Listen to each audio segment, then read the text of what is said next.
Welcome to the Not in the Job Description podcast. I'm Scott McLaughlin. And I'm Chris Kiernan. No matter what type of job you've had, there were situations that happened to you during work that you couldn't wait to tell your friends about. We interview a variety of guests about some of their crazy stories from work, from entry-level food service industry jobs to doctors and attorneys. We will explore funny, gross, embarrassing, scary, and sometimes almost unbelievable stories that people have experienced while on the job. Keep in mind that our guests or the companies they work for may be masked in order to protect the innocent, or maybe even the guilty.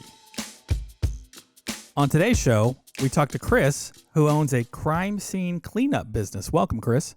Thank you. Thanks for having me. Hey, Chris, how's it going? Good. Thank you very much for joining us today. I've been so excited to talk to you. You have no idea, because this is just one of those scenarios where people don't know what this business is. I mean, it's just a part of life. There's all kinds of things that happen, but I guess to start with, can you tell us about what your business is and what you do? Yes. So my wife and I own what is referred to as a crime and trauma scene decontamination company. So we're the company that people call out when there's been a crime scene, stabbing, shooting, somebody dies of natural causes. So after the medical examiner comes out and the police release the scene, families and businesses, well, they're left with a mess. And the body's removed, but the mess is not removed. So they need a professional company to come in and remove those contaminated materials and clean the scene to make sure that it's been properly disinfected and safe for people to move forward. That's very interesting. That's kind of how I suspected it was, but let me just ask this. Are there certain qualifications you have to be able to clean crime scenes and biological hazards? There are some federal standards in place. OSHA has some standards in place that, if your employees are going to be exposed to, if you're going to be exposed to bloodborne pathogens, you have to have OSHA compliance training. Now, it's very rare that OSHA gets involved at our level of work and the kind of work that we do, but it's important to make sure that you have that training. If you're going to be exposed to, hepatitis and HIV and all the other risk factors that go into this line of work, OSHA says you've got to have that training before you're exposed to it. Now, people have accidents and things happen at home, and a lot of people take care of their own stuff in their house. But as a business, we do have to have some OSHA compliance training. But in Texas, there's actually no regulatory authority that requires specific certifications or licensing to go do what we do. But if you're going to be competitive in this business and, get people to invest in you and make sure that you're going to do a great job, then you've got to train your people and have them keep up with annual training every year. Yeah, that certainly makes sense. And everything that I've read about this business, it's beyond just the, they're trained and they know how to do the job and they can do the cleanup. But it sounds like because you're probably dealing a lot with families of victims or, of homicide or suicide, that's got to be like you have to be a little bit of a guidance counselor to them as well, or at the very least be able to know how to talk to families that have lost somebody. That's a really big part of it. It's a very delicate business. As you said, often we're in situations where, we've been in situations where there's family that just lost somebody to a shooting or suicide, and they're crying and they're muttering around the house, and you're trying to talk to them to get them the help they need, and it's delicate. You have to be careful what you say. You've got to have compassion. So that's the very reason why we handpick our people and make that a priority as far as the personality types that we bring into our company, because it is very delicate and you're dealing with people that have suffered tremendous loss. So we have to be very, very careful of how we act and make sure that we have proper etiquette and be compassionate on scene. Sure. And you brought up you have to train people and bring in a hand-picked group, but I have to ask you, what's the turnover in a job like this? I mean, I am used to managing call centers and the turnover is atrocious, but I can only imagine you have to have the right person for this type of job. It's true. And we haven't had a whole lot of turnover. Once people get in, it's a unique business because there are certainly pros and cons. The cons are, we have odd hours. We'll get, most of the stuff we do pretty much falls within business hours, but there's a lot of calls that we get. I mean, we get some calls in the middle of the night, an apartment complex. somebody has a shooting outside. Well, that management company, the management, they want to make sure that everything outside is cleaned up before morning, before everybody gets up and walks out and has to see it. So the hours can be challenging. That's, it's the nature of the business is on call. You have to go when the call comes. So that's certainly, we have to prep our people when we bring them on board, that you got to be ready. You're going to get called at odd hours. I mean, Kelly and I, we've had to work on odd holidays. I've missed certain holidays with my kids. I mean, not so much anymore. That's why we hired people, right? But the schedule is certainly a challenge. And then, of course, it can be physically demanding. Sure. It's hot. You've got to be in a suit. And then, of course, the biggest part of it is you've got to be able to stomach some of the things you're going to see, and even more so than see.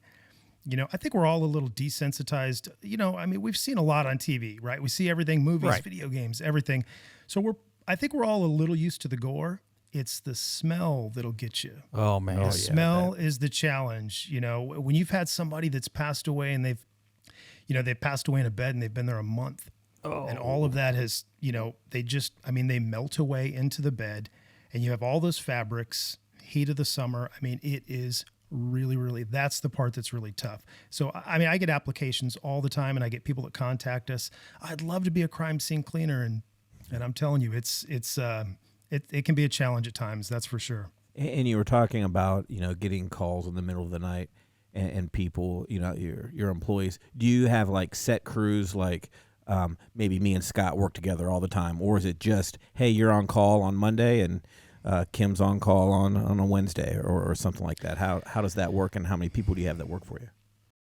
It's a pretty small crew. I've got about 3 full-time guys. That's it. I really only ever need 2 people to do a crime scene, but I have a handful of people that I bring on for other jobs when we get bigger jobs. We use off-duty firefighters because they already have the, bloodborne pathogen EMT training. So I have a couple of those guys.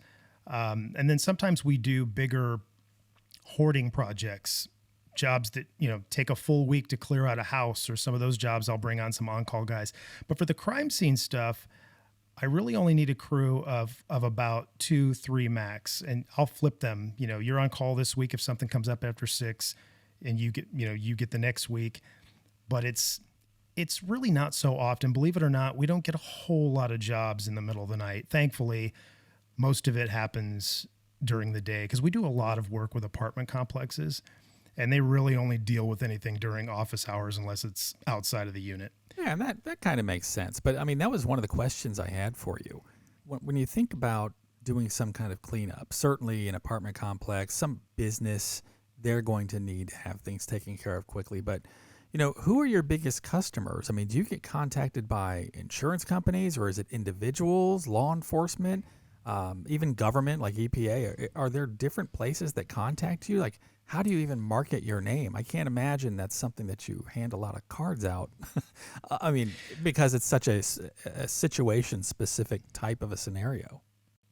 You're absolutely right, and it's not an easy. You can't rely on typical marketing. I mean, we can't take out a billboard for crime scene cleaning. You know what I mean? I'd like to see it if you do. So let us know. I know. Listen, Facebook I've had some advertising? ideas. I've had ideas, but they're all tacky. I can't do it. No, there are. We get a variety of calls from different places. I'll tell you, probably the most amount of business that we get is through apartment association management companies. So in a city like San Antonio, where we are, there's 400 or 500 management companies, and they all have, 5, 10, maybe more apartment complexes throughout town. So we make relationships with those regional managers and decision makers, and then every time something comes up in one of their complexes, we're the people they think of. We get a lot of business through apartment complexes because stuff comes up in apartment complexes all the time. Sure. The residential calls we get through, online visibility. But when a family member calls you, if somebody tragically needs us, and we go out and do a service for them, I mean, we're probably not, we're not going to hear from that family again. It's a one-time call. Right. We do get some business from county sheriffs. Usually it's some of the more rural areas, because they don't follow some of the rules that big cities, they're really not supposed to suggest particular companies. Sure. They'll tell families, hey, this is the kind of service you need. Look this business up. So it really does come from a lot of places. We get Probably a smaller portion of our business comes from online visibility and those kind of leads, but most of the business is through networking and relationships that we make. And Kelly and I are, since we started the business, she started the business really the first 2 years it was all her, but she got real involved in the apartment associations and started making those contacts, and that's really what paid off for us the biggest. Sure, that makes sense. Between apartments, knowing who the homicide detectives are, I Yep. mean, that's the kind of stuff where, that you have a service that can help some of the poor families that might be involved in that. That's very interesting. Now, you mentioned that your wife kind of started the business. So was it just it started growing and she needed help, and you thought, hey, this is going well for her, I'll quit my day job and join forces? Or was it, how did that come to be, I guess? Listen, first of all, she's the idea person. She's fantastic. She always has great ideas. She had the idea to start this kind of business for years and years. Her dad is a retired firefighter. Her uncle was a firefighter. So she grew up seeing a lot and hearing a lot about those stories. And she always wondered, well, who cleans that up afterwards? And then she spent some time in the funeral industry. So finally, we'd only been dating maybe a year, and she told me about this idea, decided she was going to go for it. So she started it. And for the first 2 years, she was doing all the jobs basically herself. Her dad would come help her on certain jobs where she needed an extra hand. But for the most part, she did it all up until even 8 months pregnant with our firstborn. Wow. So that's when I kind of got, honey, can I help now, please? Yeah. Hang on a second, Chris. I got to stop you. I understand that when women are pregnant, sometimes things like smell are like on hyperdrive. How in the world could she be involved in this kind of business? It's called a World War II giant face mask to make sure she doesn't. I mean, she got the real gear. We use half mask respirators, and if you use those correctly and get them fit tested and make sure those are on properly, it really reduces the smell, at least while you're doing the job. But of course, once you go out, take your mask off, you're going to smell everything all over you. But Right. That's a big part of it. And she has a super nose. She's like got to be part hound dog. I mean, I remember days I'd come home and I hadn't seen her in 6 hours, and she'd tell me what I had for lunch. Did you have that catfish place again? So she has a really sensitive nose, and I was definitely surprised that she handled it as long as she did with just an N95. She definitely, when she got pregnant, she had to upgrade to the half mask respirator. Oh yeah. I would look like, one of those big Bell diving helmets. You would be like, is he in here to clean up, or is he going snorkeling later? Yeah, I don't think exactly. I could do it. Yeah, the smell's that's a big challenge sometimes, especially Texas and the Texas heat. I remember my first job that I came to her with. It was in Smithville, Texas, and this house was it was the oldest house in town, I want to say. I mean, really old, no HVAC system, pier and beam, wood, and the guy had died, and he had been in there for over a month. Oh, and it wow. was just contaminated a huge area of blood. And I'm going to get a little graphic, guys. This is the nature of the business. Yeah, please Okay. do. Go for it. So it was literally a lake of blood and maggots.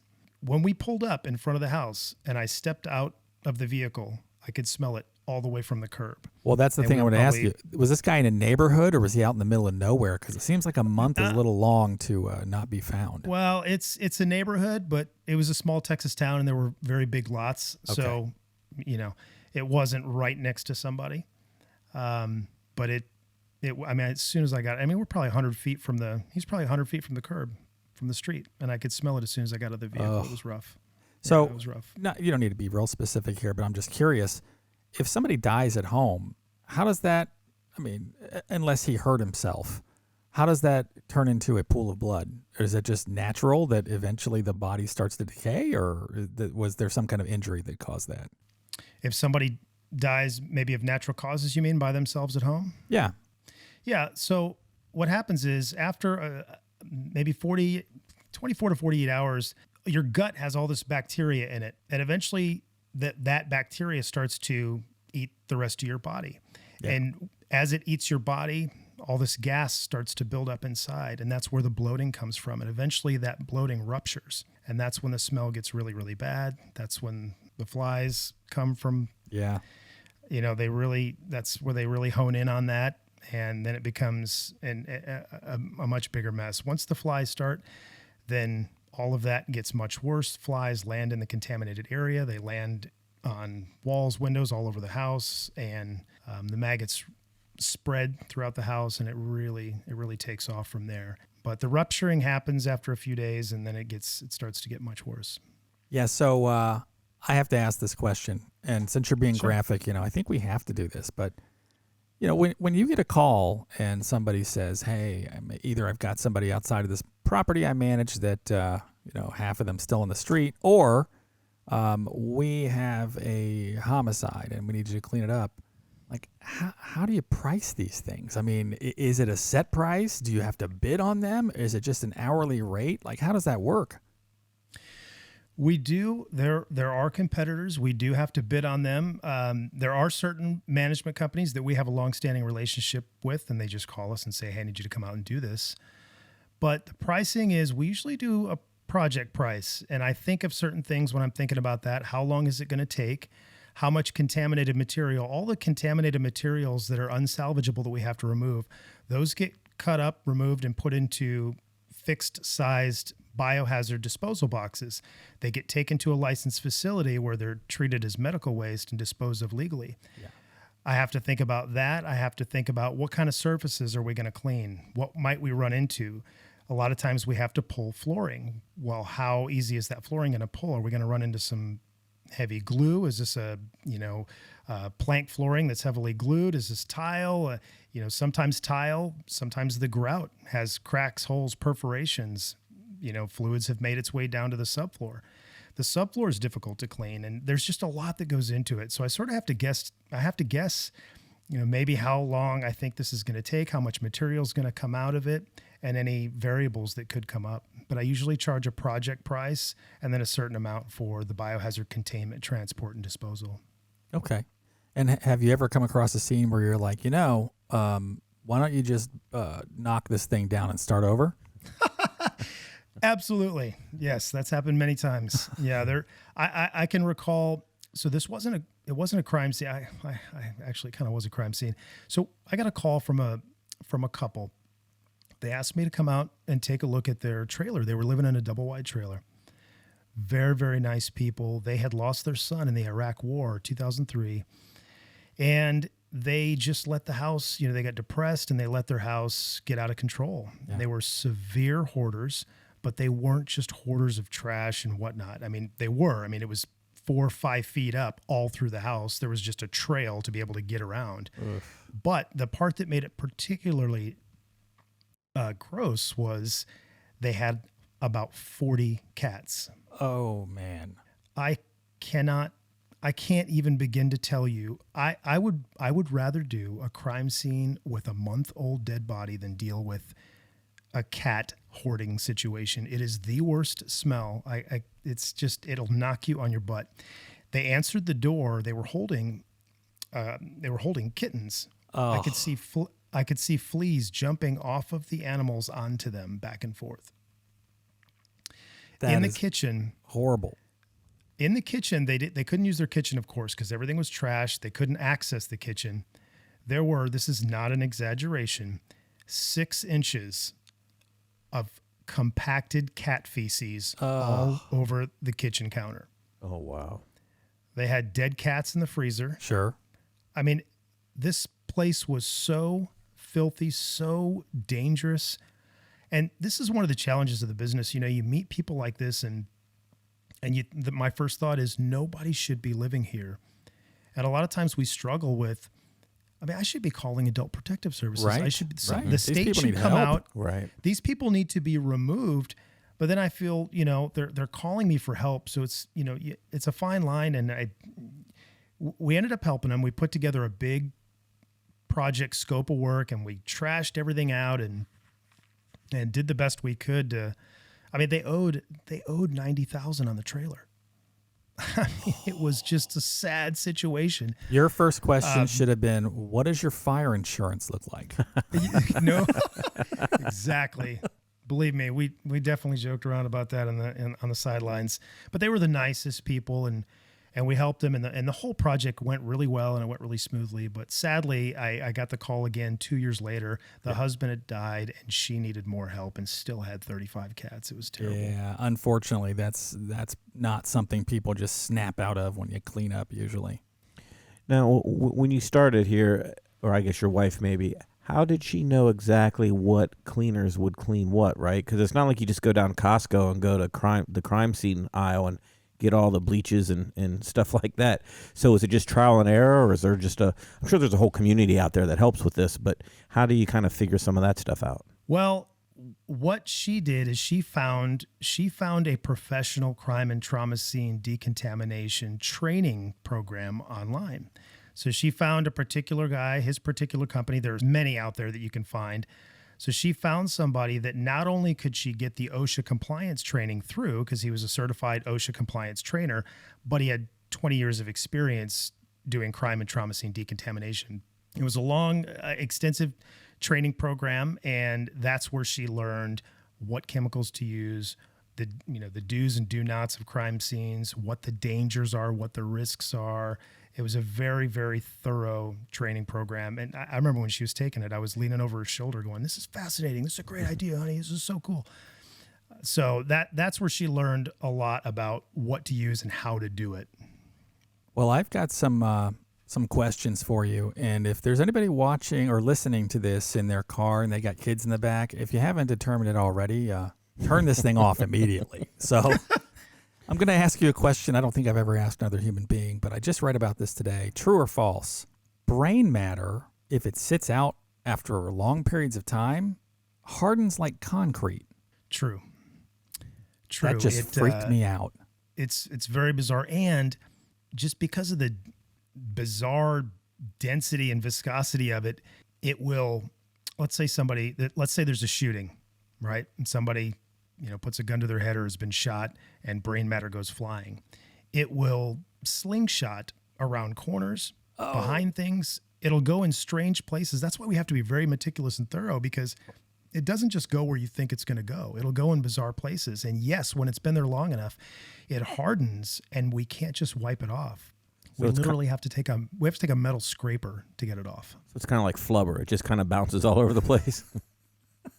I'm telling you, exactly. And there's so many bizarre things that I've learned about the human body through this process. Another one is when somebody in a decomposition situation, like we discussed earlier, and somebody melts away, the fat in your body turns into, it's literally fat and turns into what they call body wax or fat wax, and it will line the floor with it. And you literally can take a scraper and scrape it up, and it looks exactly like wax, like candle wax. You could put a wick in it and light it. That's exactly how it is. And it's very, very bizarre. Also a little dangerous because it's slippery, and it's not always red like, blood. Blood is bright red. It's very obvious when it's just happened. But the fat wax sometimes is clear and you don't see it, and you have to be careful where you're walking. I remember there was a job we did. It was on a second floor, and we had to pull up all this flooring. And on the flooring trusses that go in between the floors, those had to be cleaned. And I took a wrong step, and I slipped on one of those cross beams and landed right on my rear end on that thing and broke through the ceiling below. Oh my God, it was so embarrassing.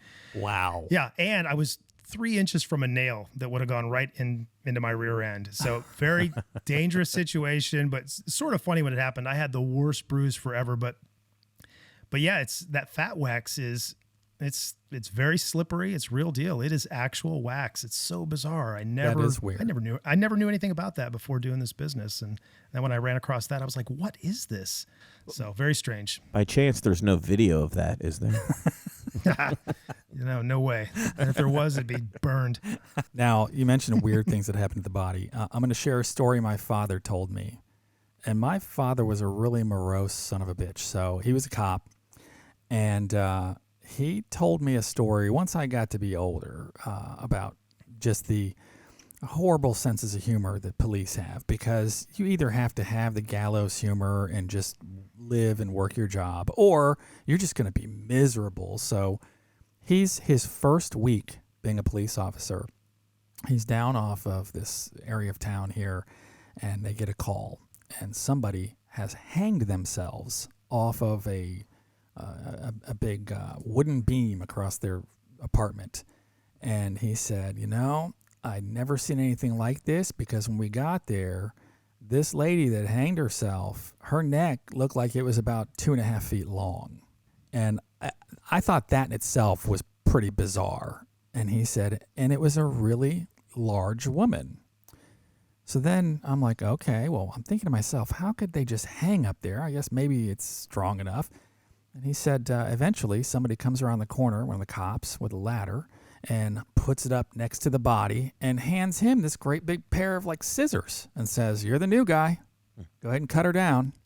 Whoa. So he climbs up there, and he said he gets those scissors up over his head and just starts sawing a little bit, and out of the corner of his eyes, he sees everybody in that room take off running. He said that thing snapped, the body hit the floor, and exploded. Oh, wow. He said he was standing on a 6-foot ladder with a giant pair of scissors in his hand. The smell enveloped him, and he said the only thing that kept him from passing out was he's going to fall on top of this thing. So,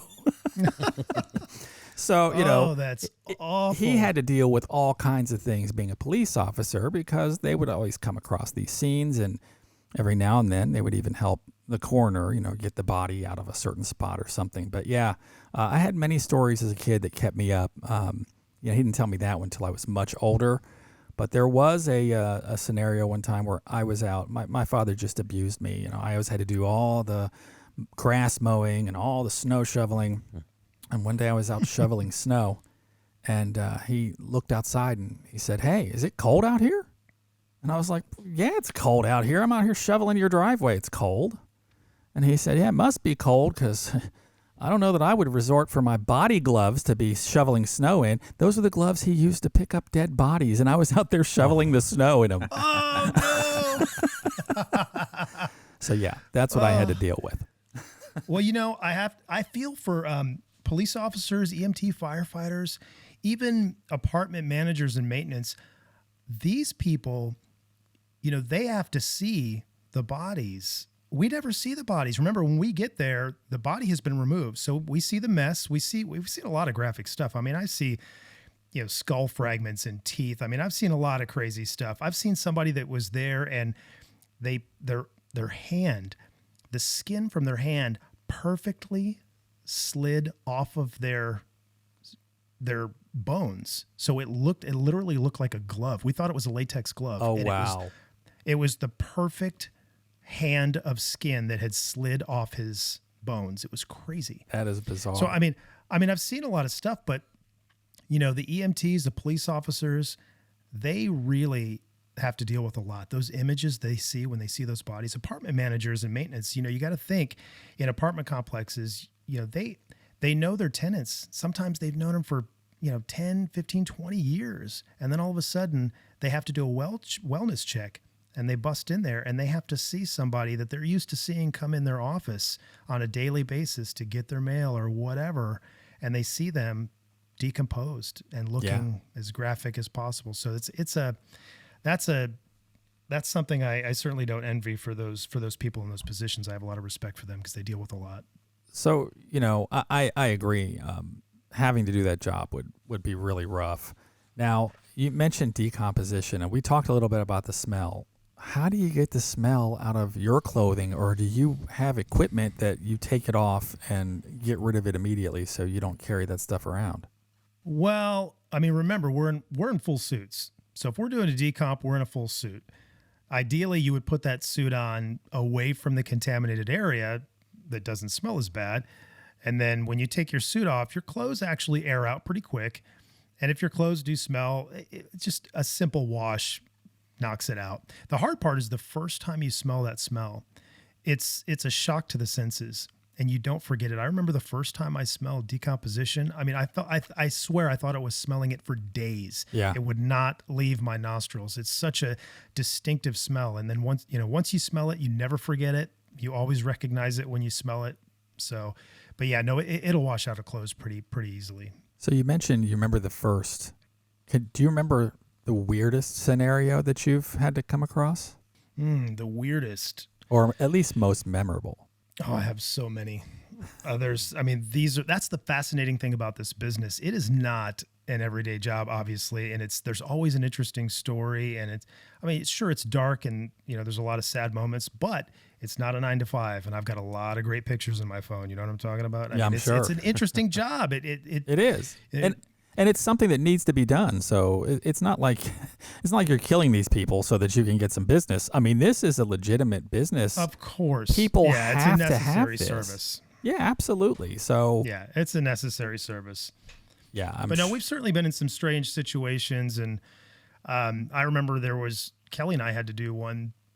This is one of those nights where we get a random call. It was a Friday night, and it was 10 o'clock, and we had to drive out to a small town about an hour away, and it was at a house, and they wouldn't meet us out there. They just told us how to get into the house because, of course, the family was traumatized by it, so they just sort of gave us directions. Go in the house. It was a suicide. So we get to the house, and first of all, I don't know how to describe it. It wasn't because we were going there to do a suicide. There was just this creepy vibe in the air. I mean, everything about that neighborhood was just, we both commented on it when we got there and we drove in. I was like, this is a very dark, strange neighborhood. And she's like, I know. So we get to the house, pull in the driveway. It's a long driveway. So we walk down the driveway, go in the back door. As soon as we walk in the door, on the right, there's a TV just with snow on it. Remember the old snow, like Poltergeist? Oh, yeah. Like the station shut down for the night? Exactly. It's just like, the station shut down. It's just snow. And then over to the left, we see this disheveled bed with a gun laying on it.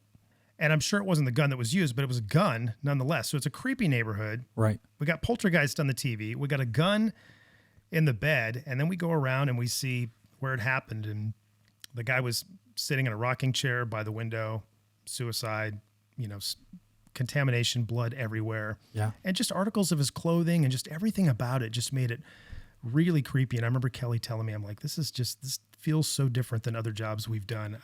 I want to get out of here.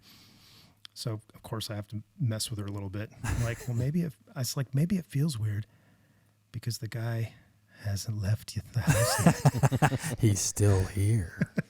He's watching us right now. I know that's, and we have to try to keep a sense of humor in some of these situations. And obviously we're super respectful, but when we're by ourselves and nobody's around, we have to somehow keep it light. I mean, we do this all the time. We've done it for 13 years now. So we have to, have to have a little bit of a sense of humor. So. Scott told a story about his dad and being the new guy and having to cut the person down. Is there a particular type of scenario or biohazard that just really stinks to clean up, so you kind of leave it for the new guy, kind of like a rite of passage kind of thing? Well, probably one of the worst things to deal with at a crime scene or at a hoarding job is when the electricity's been off and the fridge goes bad. Oh, yeah. Oh man, it's so bad. Especially if it's somebody that's got they're like a prepper and they've got a giant freezer full of meat. Yeah. Oh. It's really, really awful. The new guy always gets the bad fridge, that's for sure. Or the toilets that, we get toilets that are just unbelievable. Toilets will stop working and then people will just continue to use them until they stack up like a foot above the lid. I mean, that bad. Yeah. Well, you mentioned that's not all your business is to just do crime scenes. So, there are biohazard situations that happen everywhere. And I'm going to bring up something I'm sure Chris is familiar with. How about meth labs? Well, meth lab is that's a very specific scope of work protocol. It takes unique, special training. We thought about doing that at the beginning and we were going to do it and decided not to. So we don't do meth labs. That takes a particular set of skills, and there's a lot of, it's just a dangerous line of work, and we decided not to go that direction. So, but meth labs, obviously those come up a lot, and whenever we do get the meth lab call, we usually refer them to one of our colleagues or other companies that we know that do that. But meth labs that's serious business for sure. Yeah, we don't mess with that. Not to mention that's probably not in the best part of town, right? I mean, of course, obviously, you never know where you're going to go in your line of work. But if you're specializing on meth labs, you do know where you're going to go to work every day. No, exactly. But, we do a lot of, we get a lot of calls for buildings where maybe homeless people or squatters are living. So actually, we just did one last week. We had a very large abandoned building where probably a dozen homeless people were living, and they had all kinds of drug paraphernalia, needles. They were urinating and defecating all over the place. So that was a really rough scene. So we do get a lot of those kind of calls as well. Those can be pretty rough. Got to be very careful. The thing with anytime you're dealing with needles or drug users, they'll put needles in places you don't expect. They'll throw them in little plastic trash bags or, styrofoam cups. And the thing is, if you're not cautious, people will start gathering up trash, throw it in a bag. And as they're walking it out, a needle pokes through the bag and sticks you in the leg. You got to be very, very cautious with needles. Those scenes we have to go through those very slowly and meticulously. And we literally dig through the trash to make sure that we find all the needles so that they go into a proper sharps container. So those are definitely dangerous situations. Yeah, that sounds awful. I mean, I watched the show Hoarders, and my wife and I came to watch it. And on Sunday, we can get through about an episode and a half before we both look at each other and go, "I'm going to sweep." And she's like, "Yeah, I'm going to dust." And we just can't, we can't stand to watch that stuff. I can only imagine if it was my job to clean that up. I don't know how I would do, man. I'd be like, all right, get the owners out of here, and someone bring me the, I don't know, Bobcat, and I'm just going to push everything out the back door, because that's how I would start. Just level it. Yeah, that's how I'd start. No, I feel the same way. Listen, like Kelly and I, we will never be hoarders, and it's a lot due to this job. I'll tell you what, we keep things nice and tidy around here. I mean, it's unbelievable. 13 years I've been doing this, and I still get into situations where I'm just shocked. I'm like, I can't believe anybody can live like this. I remember going to a house, and this woman answered the door in a robe, and it was another cat hoarder. There was, those damn cat people. Those damn cat people. Just look out for them. I know. And then would you believe it? I let my 4-year-old daughter talk us into getting a cat. I never wanted one because of those damn jobs. Pretty risky. We had, And now you have 10 cats? Never. But no, she was this lady was a cat hoarder, and this was a bizarre situation in general. She was like this overly happy, bizarre lady. The husband was a super creeper, long ponytail with a room with a chair. He was a hoarder and had a chair in front of a computer with nothing but porn movies around. Oh God. It was so gross. Yeah. So she comes to the door and answers. There's about, probably 3 inches of cat feces all over the floor. And she comes to the door, no joke, in flip-flops with it all over her feet. That is unbelievable. So gross. I don't know how people can live like that. We get a lot of hoarding work. That's another big part of our business. I mean, crime scene cleaning is kind of the meat and potatoes of our business, but we get a lot of hoarding jobs. Don't say meat. And I know. Why did I use that word? Listen, right after I said it, I was like, that's not the word to use for this. It's really not. So that brings me to my next point for you, though. I mean, you're talking about horrible accidents that disfigured some poor person and left parts of their body all around, or somebody who hasn't cleaned their house in 10 years and has 50 cats.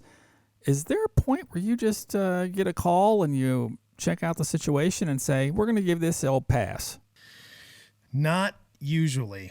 If something looks that horrible, where I'm like, oh my gosh, this is going to be a nightmare, I'm just going to charge more for that. You know what I mean? If it's a nightmare, I'm just going to charge more. And listen, if they really want to get it done, then but I mean, I have to charge accordingly. If it's a nightmare and it's that bad to where I'm almost not wanting to take it, I'm going to charge accordingly. Yeah, right. I mean, that's what I have to do. But it's very rare that I would turn a job down unless it's something.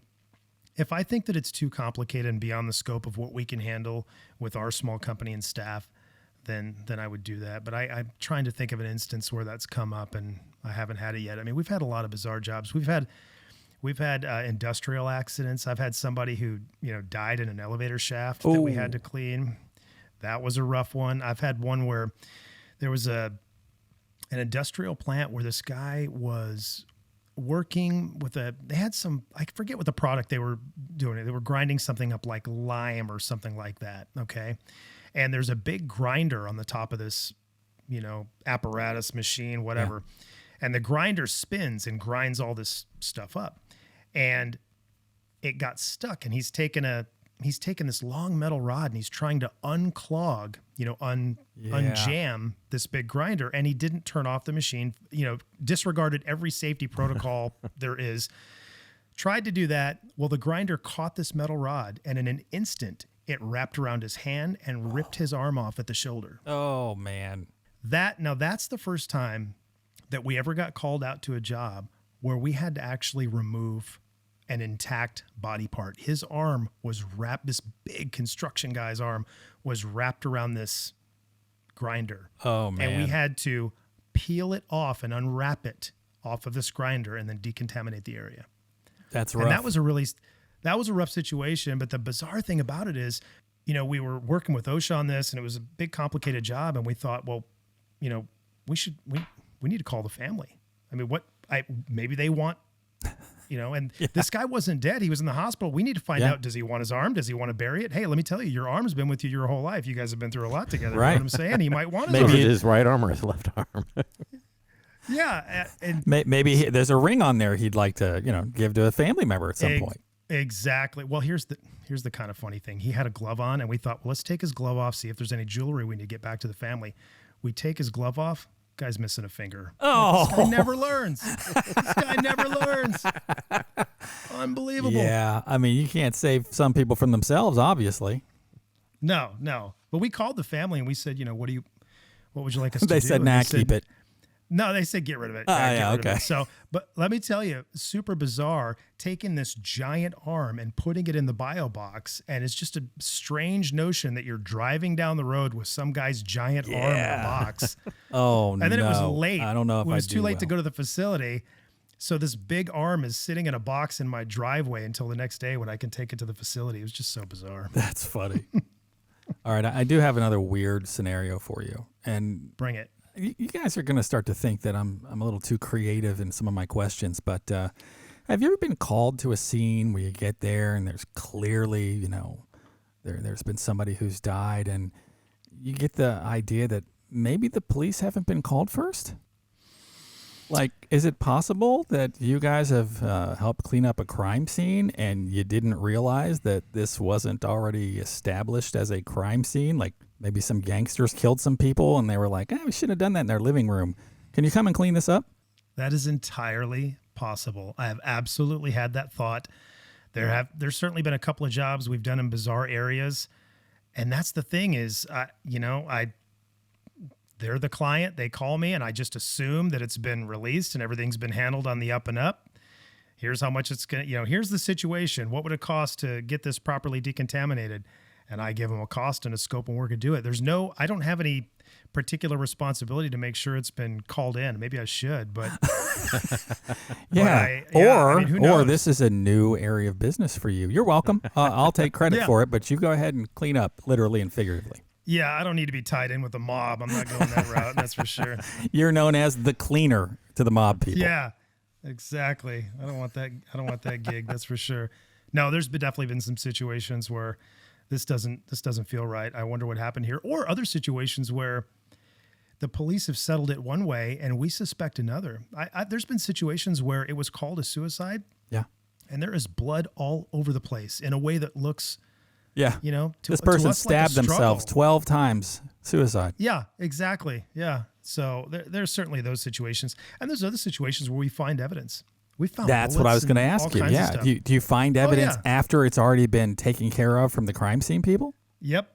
Police have released the scene, and then all of a sudden we find a bullet. And of course we have to leave that alone, call the police, let them know, hey, we found a bullet. They say, set it aside. We'll come look at it. We'll come get it. There's a lot of instances where also we do crime scenes where the police leave all the drugs and guns in the unit. Oh, yeah, that kind of makes sense. I'm like, which is shocking to me. I'm like, why would you leave? There's drugs all over the counter. Isn't that aren't they supposed to confiscate that and trash it?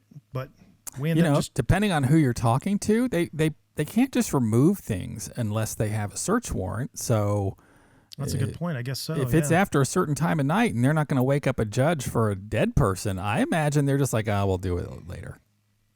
Probably so. Yeah. I always wonder that. Like, why is this still here? In case you haven't noticed, Scott has put a lot of thought into things like crime Hey, and things Scott's like got that, some right? good questions. Scott's on it. I'm liking the weird questions. It's good.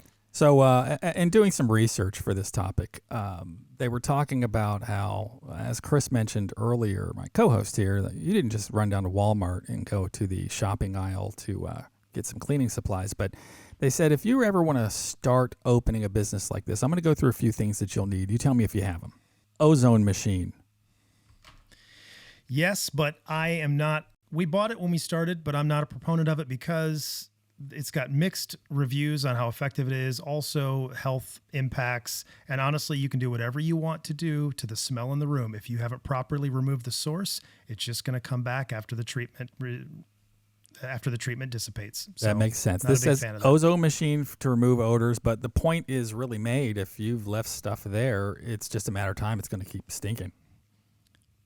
If there's source material still there, it's still going to smell. So we've got great odor treatments, but I never use the ozone machine to really do it right. You've got to seal the windows, seal the doors, and just fog the place. And it's a pretty. I mean, people have little ozone machines, but they don't do any good. How about a fogger? We've got some serious foggers. We Oh, definitely have some serious foggers. That makes sense. So that Yeah. will get into tight places like air ducts and just odor removal in general. How about vapor steam cleaners for hard to reach places? That's not one I've used. No. Okay. Vapor steam cleaners, I don't use that one. Nope. Long scrubbing brushes and wet vacuums to clean up blood-coated surfaces. Yes. The wet vacs, I'm sort of on the other side of that one. So wet vacs, when you use them, especially in a situation where it's a decomp and the body fluids have such pungent odor, you're never going to get the smell out of the wet vac, and it's difficult to clean. So I am more of a proponent of using towels, paper towels, microfiber towels, and we sort of get it up that way. Now I use a HEPA filtration vacuum to get dried blood. Blood does this bizarre thing that it dries and becomes really, really flaky, where if it gets a gust of wind, it just turns into dust and goes everywhere. Okay. So you want to be very delicate with that, and we use a HEPA filtration vacuum for that. But I don't use the wet vac very often. I have one, I just don't use it. All right. How about hospital-grade disinfectants? I think that's a given, right? Oh, yeah. Yeah, we have the best disinfectants. Enzyme solvents to kill bacteria and viruses and liquefy dried blood.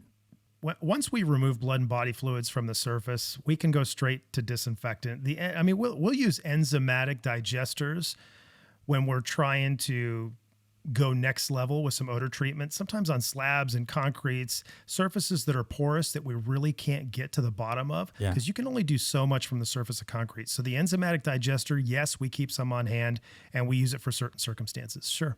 All right. Putty knives and razor blades to scrape up materials and cut out contaminated sections of carpeting. All day long. Absolutely. Tons of them. I thought it was interesting. They said hammers, sledgehammers, saws, and paintbrushes. Okay, that's true. All of that is true. So there are many instances where we have to demo subfloor, second floor in houses, usually plywood. If somebody's been there a while, it's going to get to the plywood. And once it's soaked into the plywood, it's going to compromise the structural integrity. It's going to continue to smell. So that plywood has to be cut out. Or in the case of apartment complexes, we have lightweight concrete, and it's very porous, and fluids can get into that. So we'll have to use a roto hammer or hammers, wedges to get some of that subfloor out when necessary, or to get into walls, sheetrock and stuff like that. So I'll tell you one quick story. So we had a second floor apartment. The guy died. He was there a month, and the way that the apartment complex found out that he was dead is because the fluids had gone through the floor, through the subfloor, and were dripping into the guy's bathroom below. Oh, man. He had a bucket sitting under his AC vent in the bathroom. This poor guy that's living there, all of a sudden he's got death sauce dripping down through the ceiling. Wonder what the hell that guy thought it was. I'm sure when he smelled it, he had to put two and two together. I would think. But yeah, I mean, I'm sure you're probably right. The first couple of drops, he's like, "What is that?" I wonder if he touched it. Time out on that. Did you call it death sauce? It slipped out of me. I'm sorry. That's a tacky term. That Hey, happens it's just a once in while. I term. It's just a apologize. term that they use, in the business. You don't know these things. You've given me a lot of potential band names today. Hand of Skin, Death Sauce. I can't wait. Sorry. We've got some good metal band names going here for sure. I think so. Yeah, I think so. Yeah. All right, Chris. Easiest job that you get. Switching gears, I have to ask that one. What's the easiest job where someone calls you and you're like, oh, done and done? Probably when somebody has a little bit of blood on some carpet. You just cut the carpet and pad out, disinfect, done deal. It takes 15 minutes. Those are real easy. Or obviously a little bit of fresh blood on tile, super easy. Those are no-brainers. We also do, when the pandemic started, we started doing COVID disinfections. We were doing COVID disinfections all over the state, actually. That was, those aren't difficult. Yeah. We're just going in and, fogging all the exposed surfaces, wiping down common touch points, but you've got to have the proper gear, proper equipment, proper disinfectant for that. Those are pretty easy jobs. But yeah, a little bit of blood on carpet, no sweat. That's easy stuff. So I would be doing my wife a disservice if I didn't ask this question. What's the best way to get the mildew off of the grout and the caulking in our bathroom? Because she scrubs and scrubs and it's still there. Yeah, I don't know about that one. You ain't cleaning up mildew, Chris. Well, at least I can tell her I asked a professional. I don't know what else to do. Well, no, we do. We actually do mold remediation, but nobody ever calls me to get, can you scrub the mildew out of this tile? It's usually like, hey, this entire wall's bad. Can you remove it? Yeah. So no, the mildew, but you can go to janitorial places like Cleaning Ideas and get yourself an antimicrobial and just spray it down. And that'll at least kill whatever's on there and then scrub it. I'd kill it first. Yeah. We've tried about everything. Yeah, I'm sure. How's your fire insurance? Never mind. So I asked you about the easiest job. In hindsight, what's the toughest job you've had? All right. I would say the toughest job that we get is when you find a massive hoarding situation where somebody has also died and decomposed on top of. Ooh. I'm sure there's cats involved in a lot of those as well. Oh, don't add to my nightmare. That has not happened yet. It hasn't happened yet where I've had hoarding, decomp, and cats. God help me. I hope that doesn't happen, I did not just speak that into existence. You'd better not have jinxed me into a phone call tomorrow. So, no, that actually just happened a couple weeks ago. We had a really bad hoarding unit, and the gentleman passed away on top of the hoard. It took us half a day to clear out enough stuff just to reach the contaminated area. So it went all the way through the trash and then spread on the floor.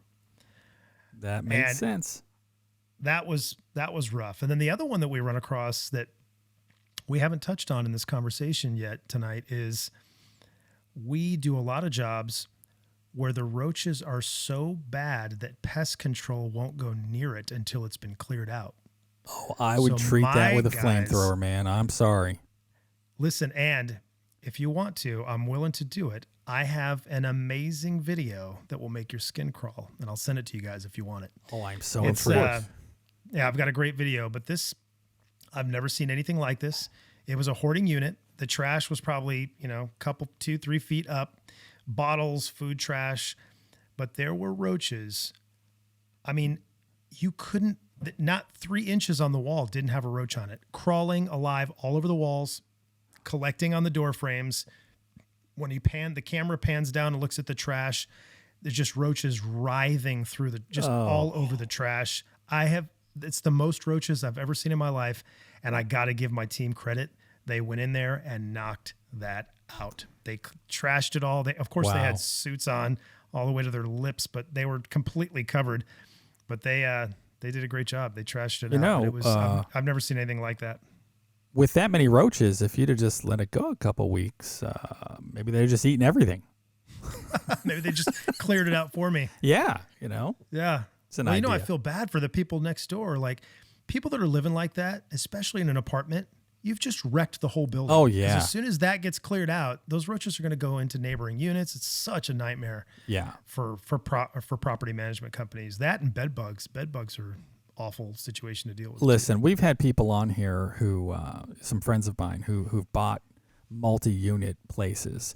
And when they were buying them, I would make the comment to my wife, like, wow, those guys got their shit together, man. They're buying like this unit. It's got 8 units to it. Every single person I know who's done that regretted it. The people who rent end up treating the place like crap. And next thing you know, they either have, a bunch of mice or they have roaches, thicker than shag carpet all over the place. I would never be a landlord. Oh, yeah. Yeah. No, we just went through that. Kelly and I had a couple of rentals, and one of the rentals that we just sold recently rented it out for 2 years. They paid on time, which is great. But then when we went to go take it back after they had moved out, they totally trashed the place. They had emptied their fridge. Get this. They took a baby, like a kid's playpen, and they put it by the street with all of the food trash in their fridge and freezer. Oh my gosh. They had rotten raw chicken. It was 105 degrees. It was unbelievable. It was so, I literally had to call my crime scene cleaning team in to clean our damn rental. It was that bad. To clean up garbage out in front of the house. Yeah. Yeah. It was terrible. Did you get the employee discount? Yeah. You know it.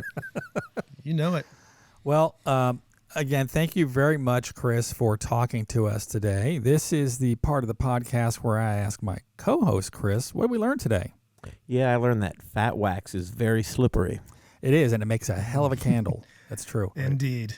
Today, I learned that if I should, accidentally kill somebody, all I got to do is get rid of the body, and I can call Chris, and he'll clean the place up, no questions asked.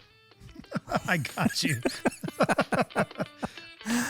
Well, thank you again very much, Chris. This is Scott McLaughlin. I'm Chris Kiernan. Saying, we'll see you at work.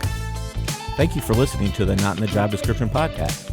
If you have a story you'd like to share, or if you'd like to be a guest on our podcast, please let us know by sending us an email with a brief description of your story to stories@notinthejob.com.